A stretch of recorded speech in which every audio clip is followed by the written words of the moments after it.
with a bit of change of schedule. You've got me, Dan coaching, and JC doing the workout today. So hopefully you can all see the shared screen. So we've got 3 3-minute AMRAPs. So first 3-minute AMRAP, you can hit as many goblet squats as you can. Okay, once the 3 minutes are up, you're gonna get 90 seconds rest before we go into that second 3-minute AMRAP, where you do as many dumbbell grind to overhead as possible. You'll get another 90 seconds rest before going into that third 3-minute AMRAP, where we hit as long a hollow hold as we can. You'll get 3 minutes rest at the end of it, and then we'll repeat it all over again. Okay, so 18 minutes worth of work today.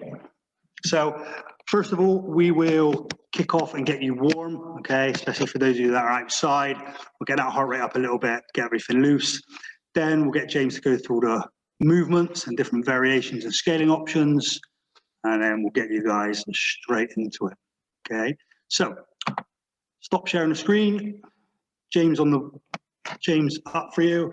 So first movement, I call them bootstrappers. So taking his squat stance, James is going to keep his legs as straight as possible and grab hold of his toes. From there, he's going to pull his hips down into a squat position. Keeping hold of his toes, he's just going to straighten his legs again. And he's going to run through 10 reps here. The idea is you use that kind of lever from your toes to pull yourself into your squat.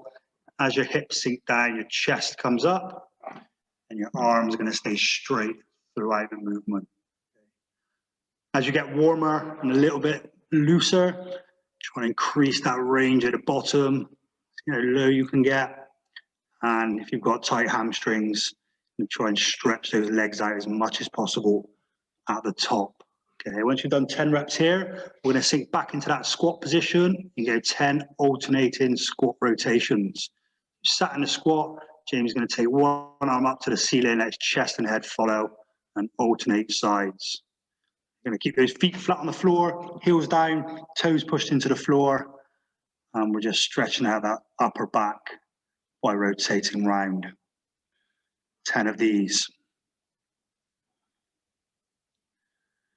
Once we've hit our 10 here, we're going to lie down, we're going to be on our back, and we're going to go into 10 alternating dead bugs. So feet and hands put into the ceiling, toes pulled back towards you, and then opposite hand and leg are going to go out, come back, switch sides for 10 reps in total.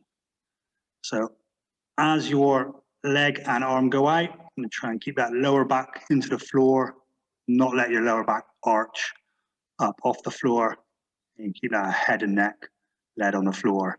No need to look up and strain the neck on this one. So that's the first round. We're going to go through it 2 more times. This time we're just going to do 8 reps. So back to those bootstrappers. Should feel a little bit looser now going into round 2.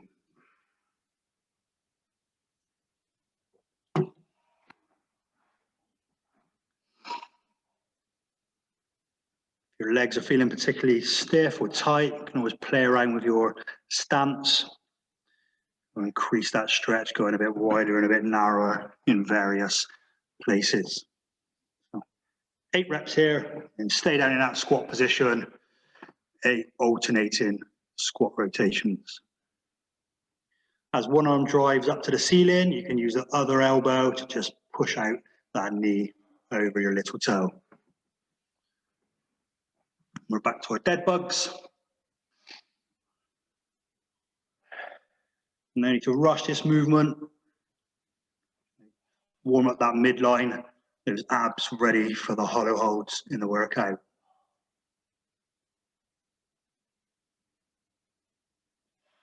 And you've got a third and final round, 6 reps of everything.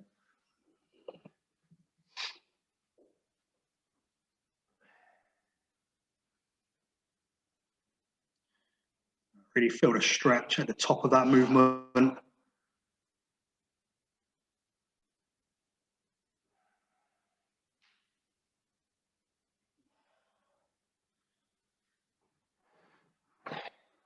On your last one, stay sat down, go into those squat rotations.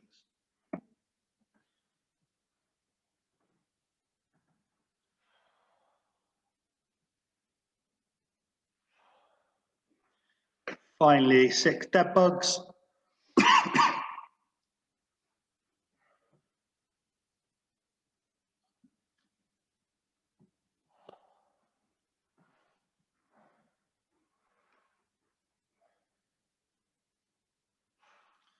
Okay, so that's our warm-up done, guys. So got a second or two now to strip off, grab a drink, anything you need to do, get any kit ready, and we'll get James to start going through the movements. Okay, so first up, we've got our goblet squat. So most of you have either got kettlebells or dumbbells. So if you've got a kettlebell, you can either hold it by the horns or hold it upside down by the bell. Keep it close into your chest, elbows tucked in, and you're going to hit your goblet squats from there. Okay, so that's with your kettlebell. Your dumbbell, you use quite a lot, same principle. You're going to hold it by that top bed of the dumbbell, tucked into your chest. Okay. If you've got a barbell, suggest your front squat. It's going to be easier transitions to kind of pick up and put down and get into that front rack position. Okay, and elbows up, get your front squats from there. If you really want to back squat, you can, but it takes a little bit more time to get into position. Okay, doesn't need to be heavy. Okay, if you haven't got any kit, which I don't think there are many of you that haven't, but we can go prisoner air squats. So just going to put those hands up behind our head and then squat from there. Okay, so those are your goblet squats, pretty straightforward. We do a lot of squatting. Okay, that second movement, we've got dumbbell grind to overhead or object grind to overhead. So you've got 2 options here. We can power clean and jerk. So we take it from the floor up to the shoulders and then go overhead. Okay, so James there, power clean, and he's push jerking, dropping back underneath it, and he's alternating arms. If you've got a kettlebell, it's going to be the same principle. Okay, you're going to take that kettlebell to the front rack position first and then overhead from there. If we're snatching, okay, kettlebell snatch, straight up, 1 movement, okay? And it will be the same with the dumbbell, 1 fluid movement, it just doesn't stop at the shoulders. And then you've got the same with the barbell, okay? You can either snatch in 1 fluid movement, wide grip, all the way up, drop back underneath it, or if we're cleaning and jerking, come back into that narrow grip. And we go from the floor, mid shin if it's an empty bar, shoulders, and then overhead. Okay, that should cover that most of you. And then our third movement is our hollow hold. Okay, it's probably going to be the one maybe you're a little bit unsure of or haven't done so much of. So, most important thing with the hollow hold, no matter what variation we're in, is our lower back always stays in the touched in the floor. So James can't get his hand underneath his back. That doesn't change. Okay, our abs are under tension. So for the full version, James is going to put his arms above his head, so he's in a straight line. And from there, he's going to kind of snap up, so his legs come off the floor and his upper back and shoulders come off the floor. So it's this hollow dish shape, okay? This is the full hollow hold. Our first option from there to scale it down will be bringing our hands down by our side. So still that upper back, shoulder blades are off the floor. We're just changing our arm position. From there, we can straddle our legs, a bit easier, wider legs as possible, and then we can tuck our legs in, and the closer we tuck our legs in, the easier this becomes. Okay, but meanwhile, from hips to shoulders, James hasn't changed position. Okay, relax there, James. Okay, so if you're a bit unsure, just check yourself as you're going. Okay, move your hand, see if you can put it under your lower back. If you can, you need to maybe take a rest or change position. Okay. So maybe 30 or 40 seconds, guys. Get anything you need to get set. Have a little play around with a couple of those movements, especially the weighted ones. Get a few squats in under your belt with the object, and then we'll get going in a sec. You can always change variations as you go.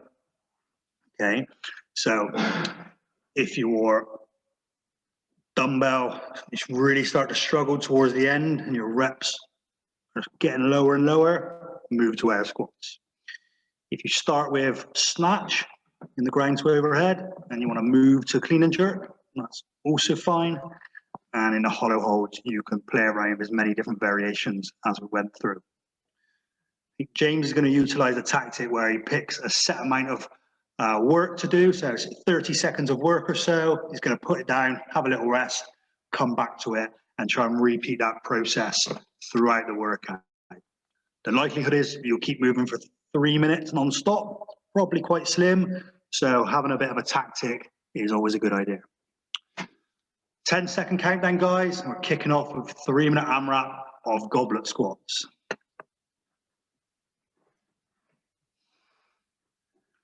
3, 2, 1, let's go.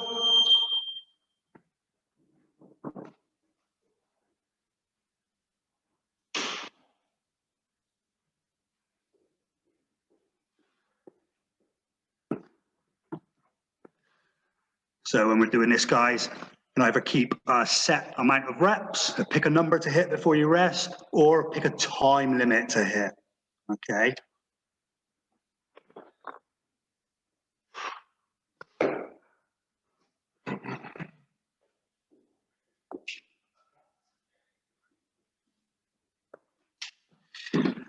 These squats are looking good, guys. So got your feet flat on the floor, even distribution. Heels don't want to be shifting up. Heels flat on the floor, and grip it with that big toe. Remember, the depth we're looking for will be individual to you. Okay, so if we can get hip crease below knee and make sure that back stays neutral, then that's what we'll aim for. But we won't go lower than our flexibility allows. Okay, so I don't want to see any hunchbacks in the bottom of these squats. And let's make sure we get full extension. Okay, so as you stand up, knees and hips lock out, squeeze the glutes, squeeze the quads, get full contractions from these muscles. We're at 90 seconds, 90 seconds to go before rest.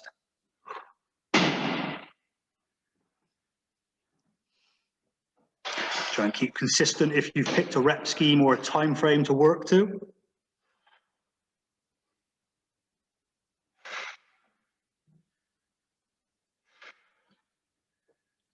And as you get warmer, and you find your range of motion increases, and you can sink a little bit lower. 60 seconds left. Great thing about the goblet squat is because that weight's in front of us, it almost acts as a bit of a counterbalance, which means we can stay a little bit more upright without falling backwards because that weight is sat in front of us compared to a back squat. So you've got 35 seconds. Just picked up your dumbbell or kettlebell. Let's try and hold on to it now.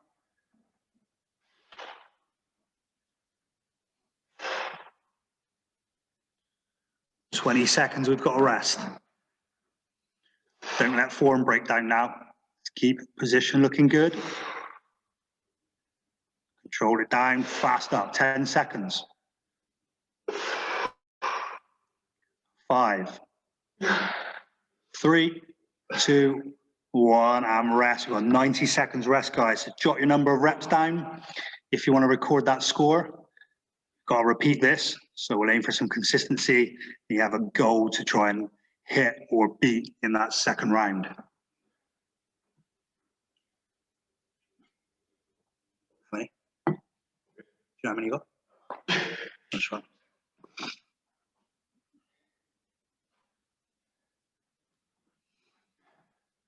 Okay, 60 seconds, and we're into a 3-minute AMRAP of grind to overhead.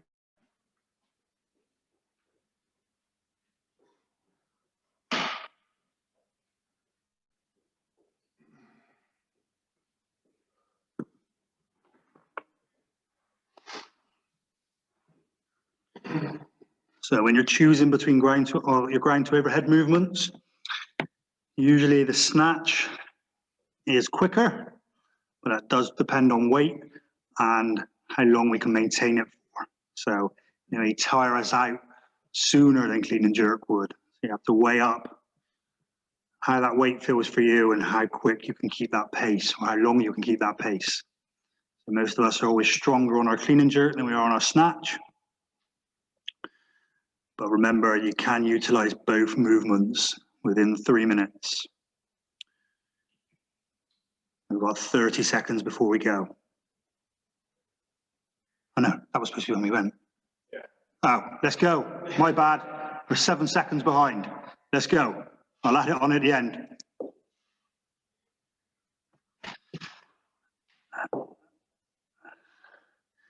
James has opted for that clean and jerk into the shoulders first, and then push pressing it from there. Alternating sides, putting it down at the bottom before switching.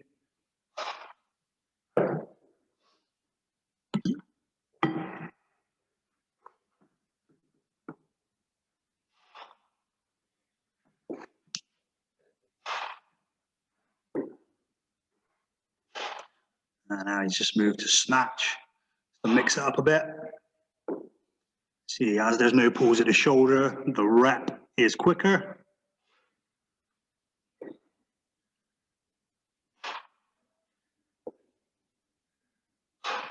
Especially if you've got a kettlebell, can it be a little bit more awkward than the dumbbell?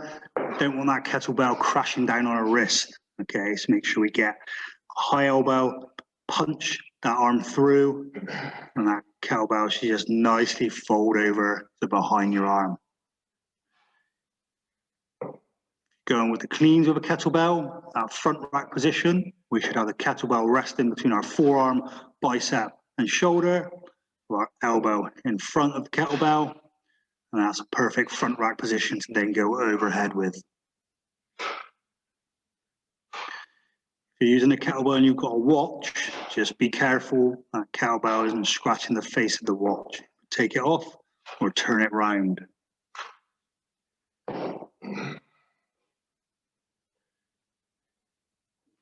That's 2 minutes down. Got another minute plus our 7 seconds that we missed.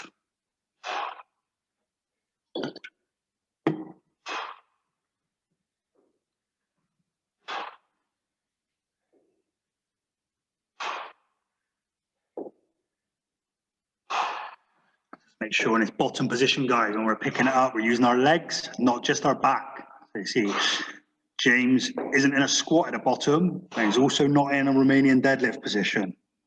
Okay, a good deadlift setup.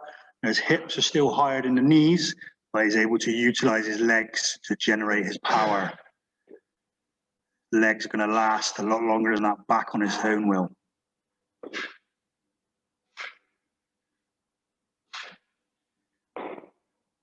Okay, 17 seconds, guys.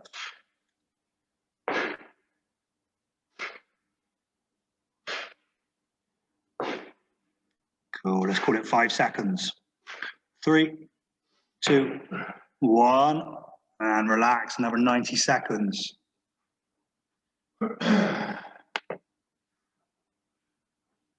So just for my own peace of mind, we will be going on 9 minutes. Get it right.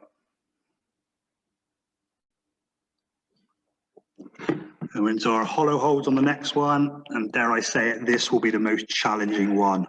Okay, so my advice would be, try not to go to failure on your first hold. If you hit failure early on, it's going to be very hard to then hold any significant time going forwards. So shaking is normal, but know your limits, break it up so we can maximize the 3 minutes as much as possible.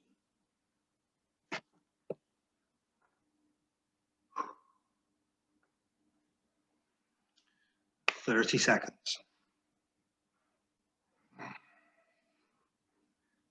Rather you scale the movement and be able to hold it for a good amount of time than try and keep a full hollow hold, but only be able to hold it for 5 seconds. Okay, 15 seconds before we go. 10. 5. 3, 2, 1. Let's go. Remember, key points, guys. Lower back is always in the floor, abs under tension. Upper back shoulder blades, always off the floor. Things we can change, arm position and leg position. James just checking his lower back there, can't get his hand under. That is what we're looking for. 20 seconds gone.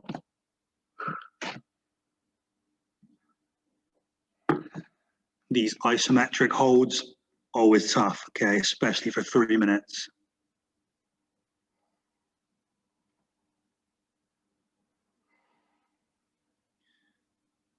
So you guys always looking to learn kipping movements. The hollow position is one of the movements within a kip. So we always want to get strong in this position on the floor before we start adding dynamic movements to it on the bar. Okay. The hollow and arch hold are the key power positions to create tension, to make an efficient kip, whether that's for pull up, muscle up.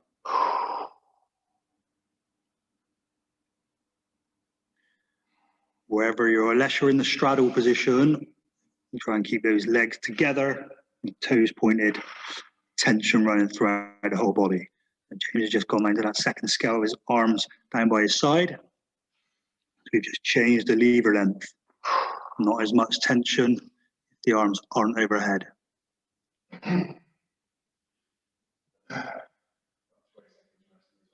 Cool.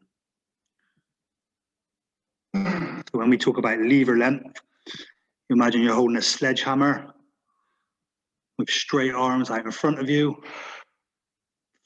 The straighter your arms are, the harder it is to hold. If you were to bend your arms and bring it closer to your body, it would be easier.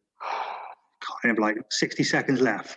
And that's how lever length works on these hollow holds. Closer everything is tucked into us, easier it is. Further away from our center it is, the harder it is. 45 seconds.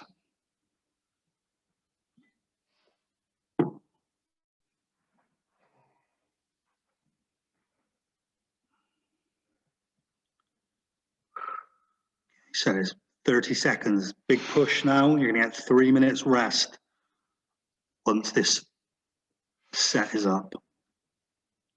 He's gone into that straddle. 15 seconds. Keep checking yourself. You let that lower back bend. Don't just hold it for the sake of holding it. 5, 3, 2, 1. Okay, 3 minutes, guys. Might seem like a long time, but we kind of want you to fully recover so that this second round can be just as good as that first round. So you've got numbers now to aim for, goals. So whatever you got in that round 1, let's try and at least maintain it, if not beat it. Okay, it's always easier going into something when you have a score to aim for. So first 2 AMRAPs, got something to aim for. On the hollow holds, you've got positions to try and maintain. So did I go through the different variations? How many did I go through? Can I hold the harder position for a few more sets this time? Can I take slightly less rest periods, shorter rest periods? We're aiming for some improvement. And James is going to switch to a barbell for this next set. If you do have the luxury of variation, then feel free to mix it up.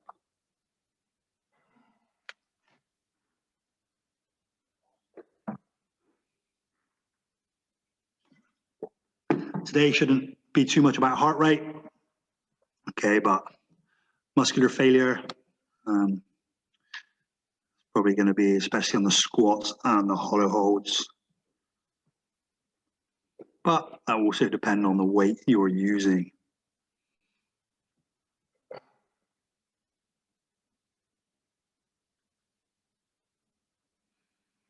If you've got a weight and you felt it was really comfortable, maybe even a bit easy, you can always change where you hold that dumbbell for your squat. So if you were to hold a single arm front rack, then that would be a little bit more challenging than that goblet squat. If you're super flexible through those shoulders, you can always go single arm overhead squat. It's a super challenging movement. On the grind to overhead, if you wanted to add full squat clean or full squat snatch, and that single arm movement, again, challenging but would make it more difficult without having to increase the weight. 30 seconds till we go.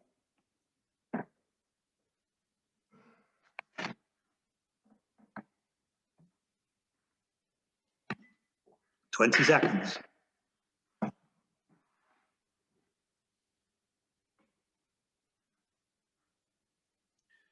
10 seconds.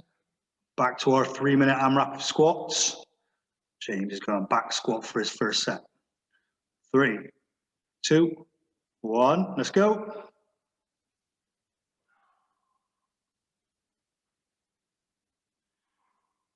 Remember what I said, guys, you've got an aim now, okay?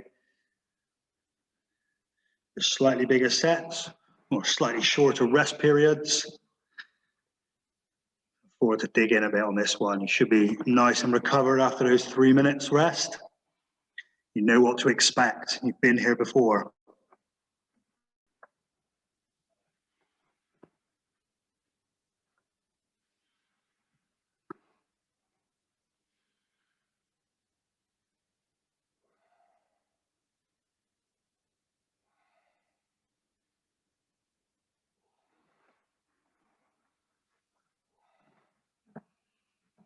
Remember what we're looking for in positions on these squats. So initiate the movement with the hips.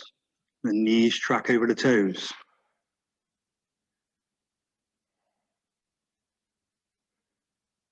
It's gone past the first minute. James is going to front squat now. You've got a barbell, you've got options to mix it up.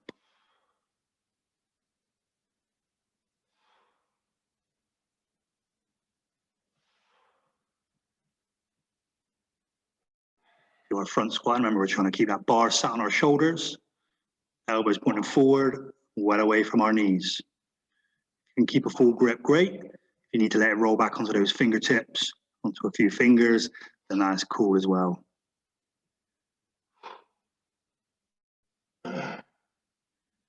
One minute 15 to go.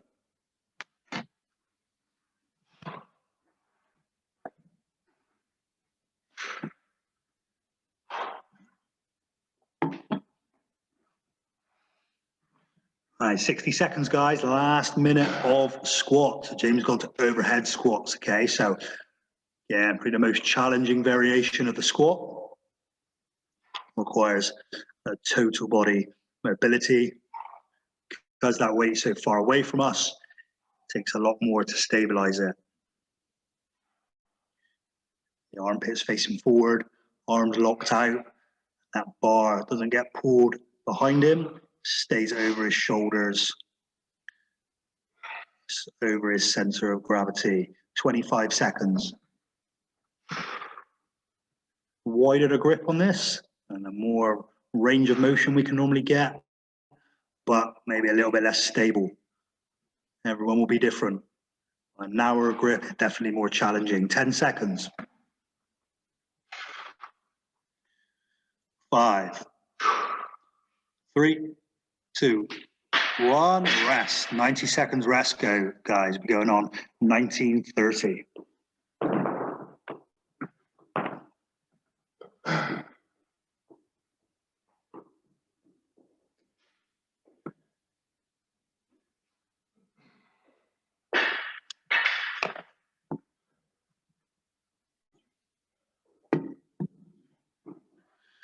So hopefully you guys hit the same, if not more, reps than the first round. And I'm going to ask you to do the same on this second round. James is sticking with his barbell.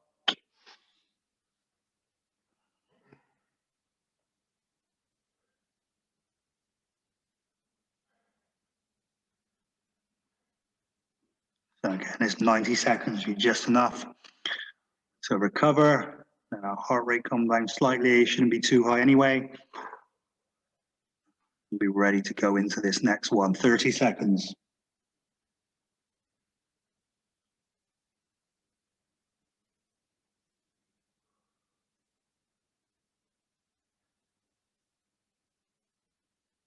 Fifteen seconds. 10. Let's get ready, guys. 5, 3, 2, 1. Off you go. Grind to overhead. If you've got an empty bar, it's going to take that bar to about just below the knees, your mid-shin. That's going to be your kind of bottom position if you haven't got plates to go to the floor. If you're using your dumbbell, your kettlebell, you're going to go to the floor every time. Hence, ground to overhead. James is hitting power snatch at the moment. As he's side on, you can see that bar path. Travels in a pretty straight line, a little bit of a curve, but it doesn't swing out in front of us. We're not kettlebell swinging on a bar here. And even if you're doing your single arm versions, it's the same, okay? Extend with the legs, that's where we generate our power. High elbow, either punch up or drop underneath it. So James hitting power clean now. Takes it to the shoulders, that nice front rack position. Bar sat on the shoulders, elbows in front of the bar. And now we can generate all that leg power through the body into the bar. Might not need to on an empty bar, but if you get that timing, coordination, positions correct on your light weights, guess what? It's going to have a carryover to your heavy weights. Sammy?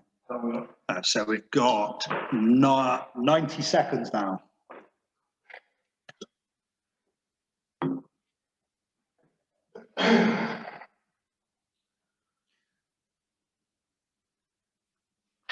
So see as James comes back down to set his bottom position, hips go back, he hinges. Once the bar's past the knees, he sits down a little bit into the movement. Now he can explode through the legs to help get our bar up.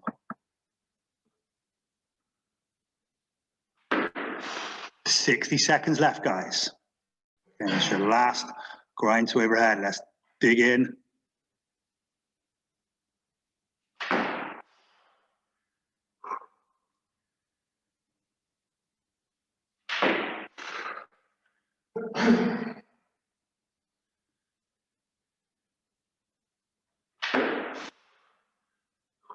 When we're hitting these movements, we'll make sure we're kind of staying in one spot, so our feet will leave the floor and our feet may land a little bit wider than where they started, but we don't want to be going forward or back. So if that might be happening to you, you're finding you're getting closer and closer to your living room wall, then have a little marker, something you want to stay in line with, and check yourself each rep or every few reps. Have you moved back? Have you moved forward?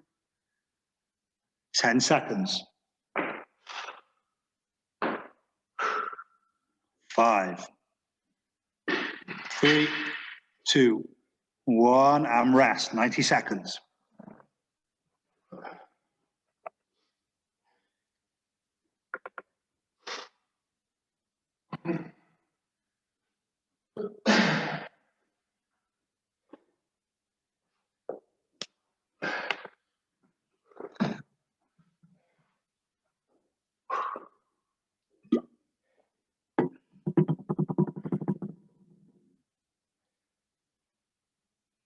"60 seconds, and we're back to our hollow holds.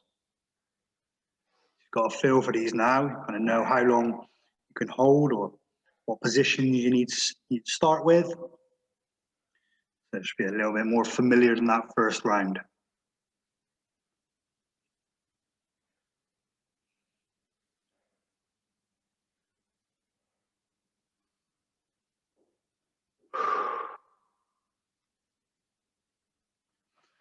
"30 seconds.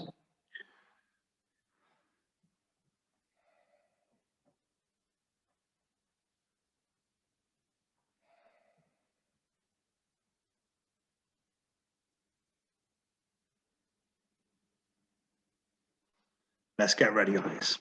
10 seconds. Once we've started, let's go through the main points once again. 3, 2, 1, let's go. Last 3 minutes. Okay, so lower back in the floor, most important thing. Okay, sometimes we can look like we're in a hollow hold. Actually, our lower back's under strain, and we're not really. Okay. So, and keep that bum squeezed as well. Trying to create as much tension through our entire body as we can. And try and be strict with your rest periods before you get back to it. James is looking about 20 seconds on, 20 seconds off at the moment.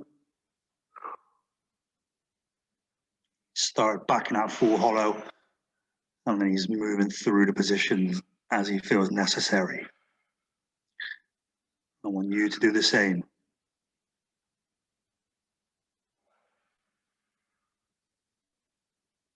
Trying to pull that rib cage down towards your belly button, tighten those abs up. 60 seconds gone. I think I can safely say most of us need to be doing more of this work.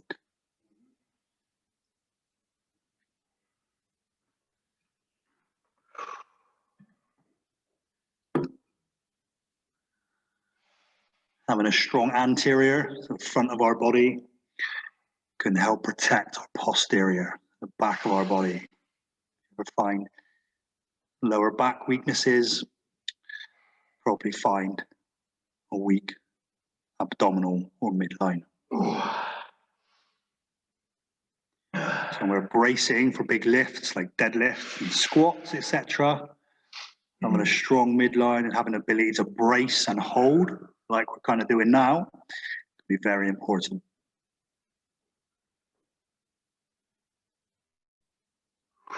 Okay, last 60 seconds. Can find quite often, especially with front squat, that it's not always weak legs while people fail a rep. It's a weak upper body, midline, upper back, that hip to kind of shoulder area fails, elbows drop, and that's why we fail the movement. So this is a movement we can kind of be doing at home, got a lot of time in the movement. Adding some hollow work in will pay dividends to the rest of your lifts. Last 30 seconds, guys. Let's try and dig in now. Small breaths. So when we're doing kind of isometric or static gymnastics holds, we don't want to be completely exhaling and voiding ourselves of any air. So imagine you're breathing through a small cocktail straw. Small breaths. So we've always got a lot of air in our midline. 10 seconds. Let's hold it. Okay. Don't drop. Scale it down if you need to. Crunch in. 5. All the way to 27. 3, 2, 1. Time. Good work, guys. 3 minutes of hollow holds is no joke. So give you 30 seconds, maybe a minute, little rest, grab a drink if you need it. And then we'll have a bit of a cool off and a stretch down.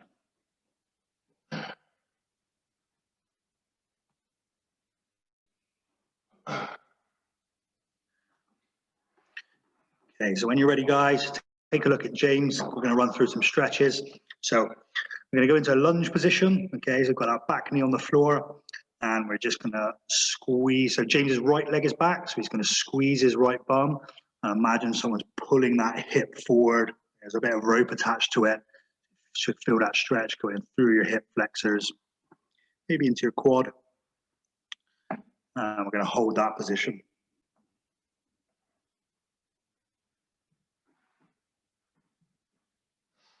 From there, he's going to take his hand inside that front leg, and then he's going to take his elbow or forearm as close to the floor as he can get. You can get it touching, awesome. You've reached the bottom.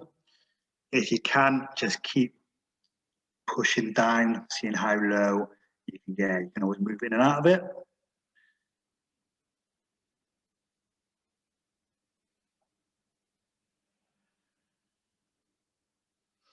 And we're going to ease out of that one, switch sides, same thing. Hip's going to be driven forward, squeeze that glute. Body's going to stay upright, hip still moving forward. Hold that position before we move into that secondary position. We take our hands down to the floor, inside the lead leg, and then again, taking that elbow, forearm towards the floor. So make sure you've got the right side. So if James's right leg is forward, it's his right elbow that is going towards the floor.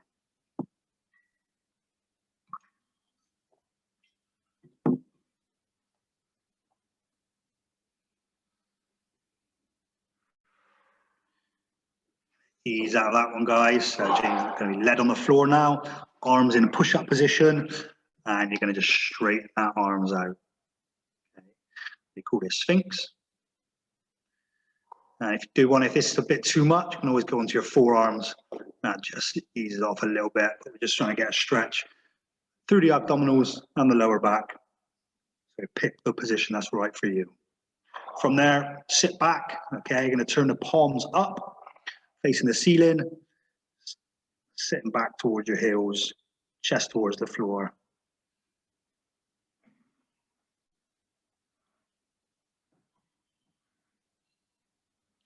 And then from there, it's going to bring your palms back towards your shoulder blades, behind your neck.